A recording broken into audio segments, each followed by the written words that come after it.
to do something a bit different today. Going to have a chat about fertilisers. You've all seen it on the packets, NPK and all this, and why do we need fertilisers? Well, we're greedy so-and-sos.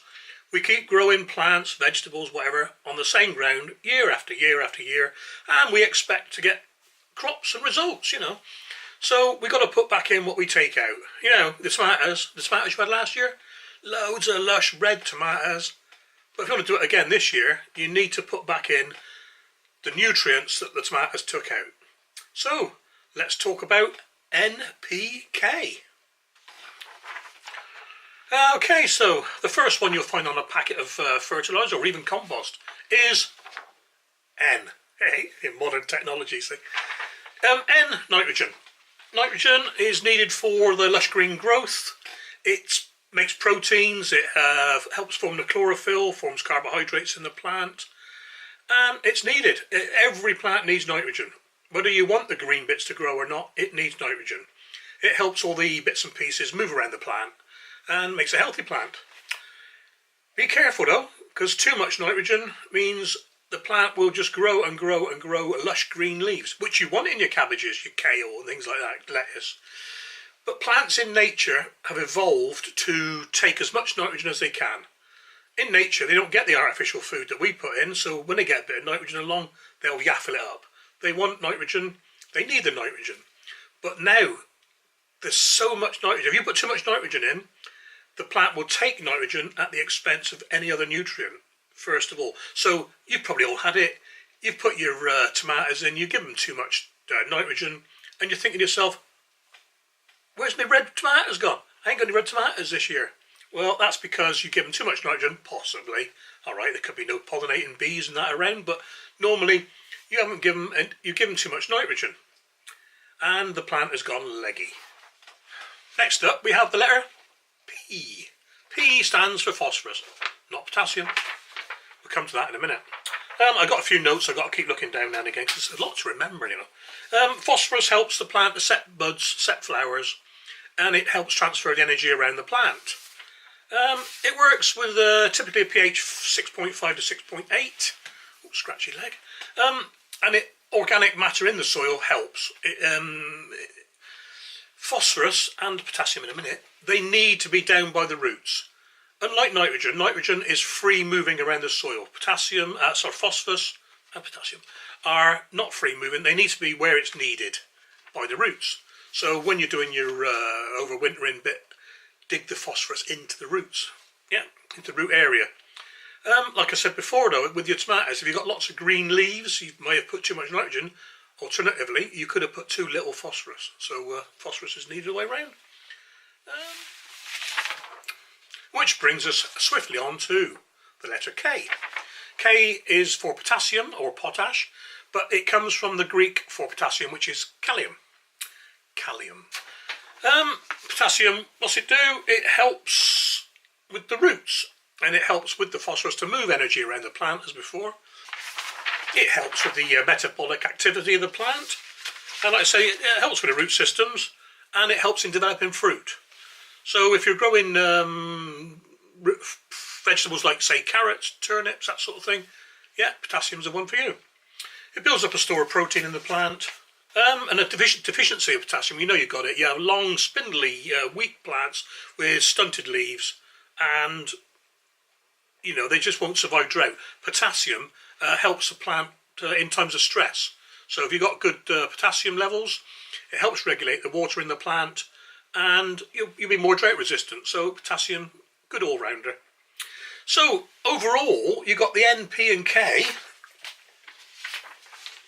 NPK, which in very simplistic terms you could say is NPK shoots, fruits and roots.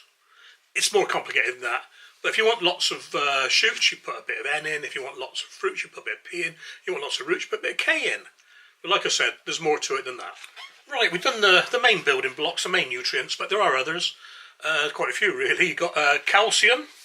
Calcium needed for with the cell membranes. You've got magnesium, which is the only metallic compound which is part of chlorophyll.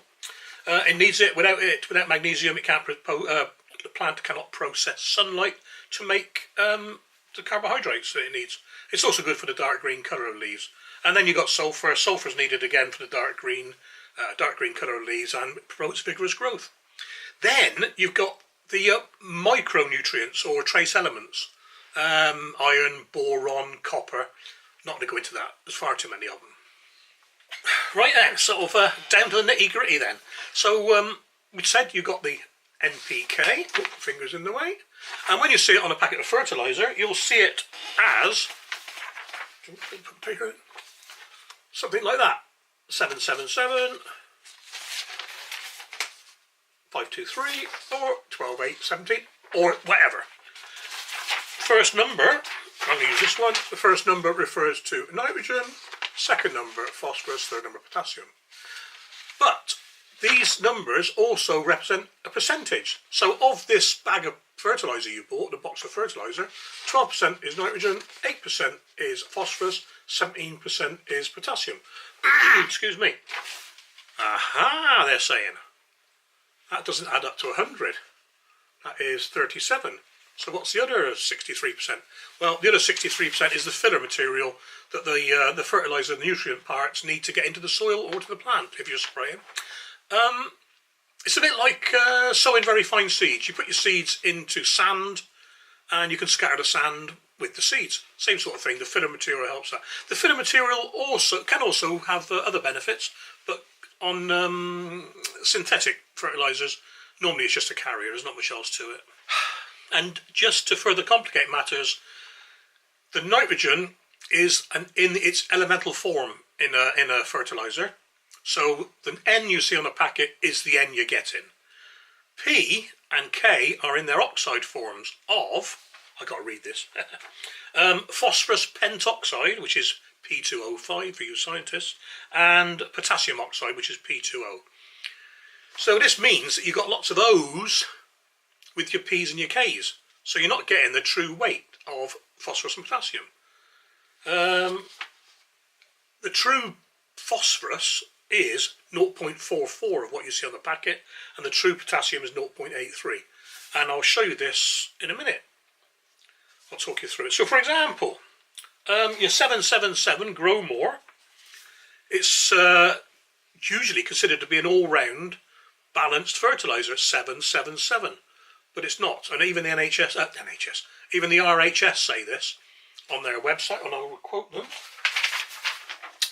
Grow More, for example, has a ratio of 777 for these materials, but it is actually 7% nitrogen, 3.1% phosphorus, and 5.8% potassium, or 7, 3.1, 5.8.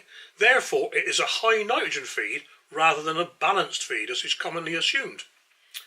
But then it goes on to say, as all garden soils are likely to lack nitrogen rather than the other elements, Grow More is deservedly popular, especially as a spring fertiliser. Phew, yeah, we're getting there. Right, names of fertilisers. I've already mentioned one, a balanced fertiliser. You'll see balanced mentioned, or general purpose, even numbers, 555, 777, 10, 10, 10, whatever. It's got a bit of each, and they're all in the same proportions. The only difference is, with say a 555 and a 10, 10, 10, is you need less of the 10, 10, 10. You need half, actually, as the 555. So the higher the numbers, the more percentage there is in the packet, the less you need to use to get the same result. A complete fertiliser will have all three elements, and it could be 237, 562, but all three are in there. An incomplete fertiliser will only have one or two of the three NPK. So it could be urea, which is 4600, but it's only got nitrogen. It could be superphosphate, 0180. Loads and loads of phosphate, but no nitrogen, no potassium. So you'd want to use it if you need a boost for your fruits, for example. The special purpose fertilisers, marketed as tomato fertilisers, cactus fertilisers, it goes on and on. Ericaceous fertilisers, all to meet special needs. Great for mixing with composts or raw peat, but when you think about it, there's no situation where a bagged or a boxed fertiliser will be exactly right for you, unless you're using peat, like I said. it's not right to say that, I can't think of a number now, just say 777 is going to be perfect for lettuce. It's not, because you've already got nitrogen in the ground. Now we're on to the synthetic and organic argument. Some people say it must be organic, some say it must be synthetic. Synthetic are chemically produced, organic are organically produced, made by animals, for example. I'm not going to describe synthetic. Synthetic ones tend to be quick acting, whereas organic ones tend to be take a long time to act. But don't forget that at least a third of the world's population rely on synthetic fertilizers to get their food. You can't imagine the plains of America, all their wheat crops, corn crops, all being fertilized by cow poo.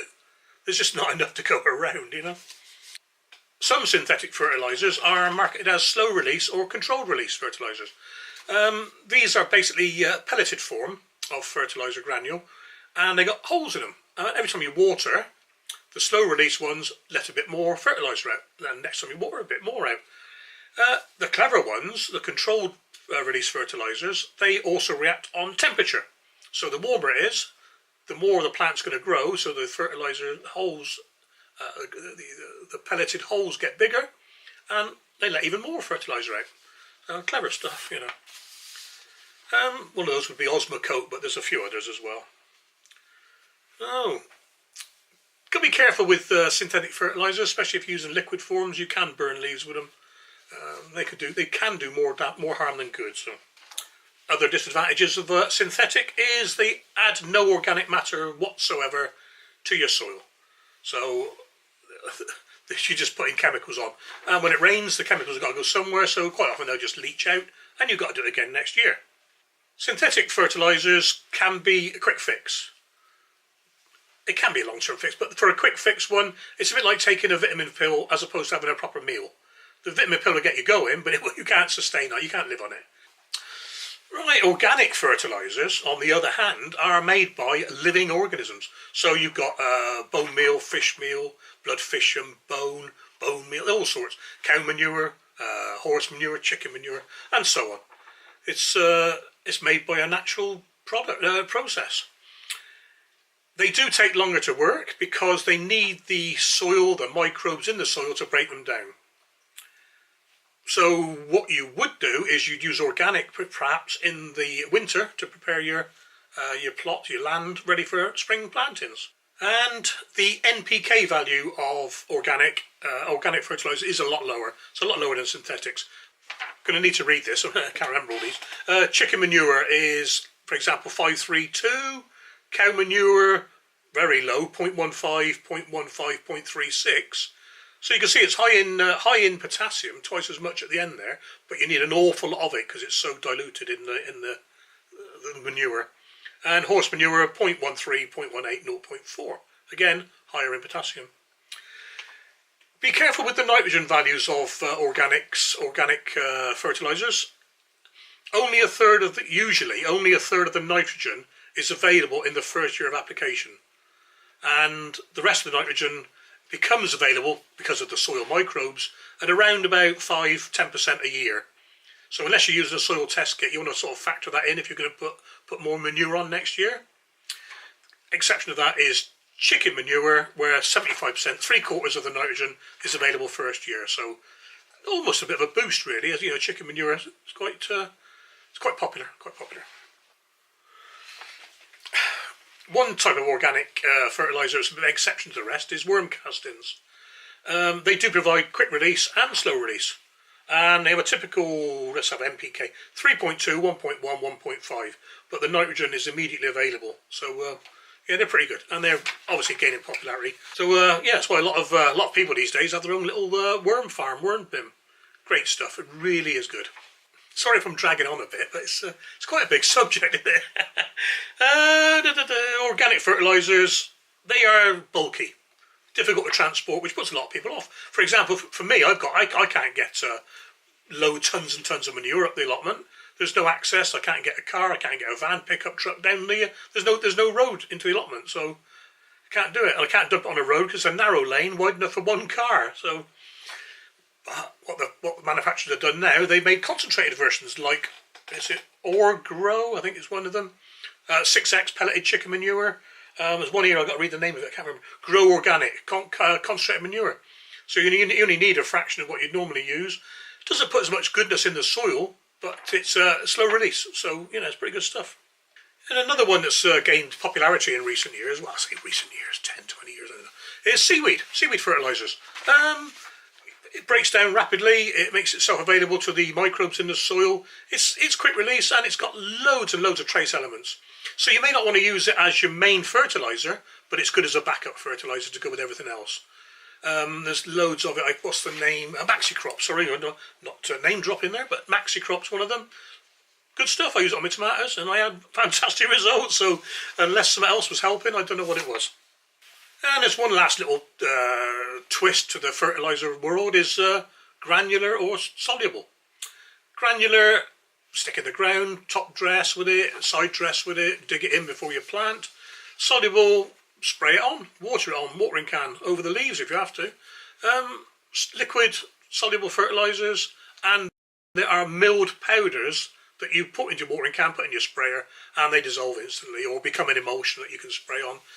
Liquid fertilisers tend to be more instantly available. Again, they are usually, 95% of the time, they are synthetic. So as long as you're a synthetic liking person, they're alright for you. Liquid spray-on feeds are particularly good for combating deficiencies. For example, if you've got a nitrogen deficiency, because nitrogen moves around the plant, easily moves around the plant thinks, I haven't got enough nitrogen here, so why am I bothering with these old leaves? Let's stick all the nitrogen in the young leaves and we'll get photosynthesis and we'll grow. So you'll notice that the older leaves will die off, they become yellow on if you've got a nitrogen deficiency. So a good spray with high nitrogen liquid feed, cure it, and those new leaves will not become yellow old leaves. And the same again for other deficiencies. You can get magnesium sprays where you get marbling on leaves of courgettes, for example. So they've all got their uses. So as a general rule, you'd say maybe organic in autumn, winter, slow release fertiliser dug in, quick release to remedy problems or to give it the boost it needs. Second cropping, for example. Well, I hope this helps you guys. It's a hell of a subject, huge subject. I've only just brushed on the surface really, and this is from my limited knowledge. So, yeah, like I say, I hope it's helped you. There's more to it. There's compost teas, there's digging in green growth over winter with your clovers to boost the nitrogens. There's leaving your beans in to boost the nitrogen soil because the bacteria's fixed nitrogen in the soil for the beans. Anyway, I'm going on too much now. I need a drink, so I hope that's helped. Thanks a lot, guys. See you next time. And if you like what you see, guys, then give the video a like. If you do give it a dislike, then please let me know why, so I can make it better next time. I can't improve things if you don't tell me what I'm doing wrong.